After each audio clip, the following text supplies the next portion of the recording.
इगतपुरीमधील अपहरण आणि 400 कोटी घोटाळा प्रकरण, अपहरण आणि घोटाळ्याचा तपास एसआयटीकडे। या प्रकरणी आता विशेष तपास पथक गठीत करण्यात आलेले आहे।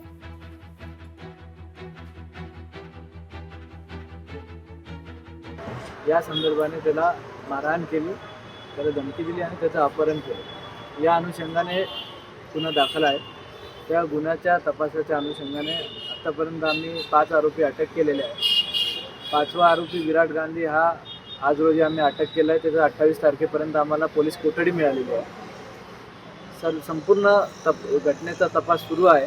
तपासासाठी एक स्पेशल इन्व्हेस्टिगेशन टीम तयार केलेली आहे। त्या स्पेशल इन्व्हेस्टिगेशन टीममध्ये मला हेड केलेला आहे आणि सध्या तपास सुरू आहे। संपूर्ण घटनेचा आम्ही सखोल चौकशी करतोय। छत्रपती संभाजीनगरच्या राजकारणात घराणेशाही दिसतीये। शिंदे सेना आघाडीवर आहे, भाजप राष्ट्रवादी देखील मागे नाहीये। कौटुंबिक राजकारणामुळे प्रामाणिक कार्यकर्ते नाराज असल्याची चर्चा जोर धरतीये।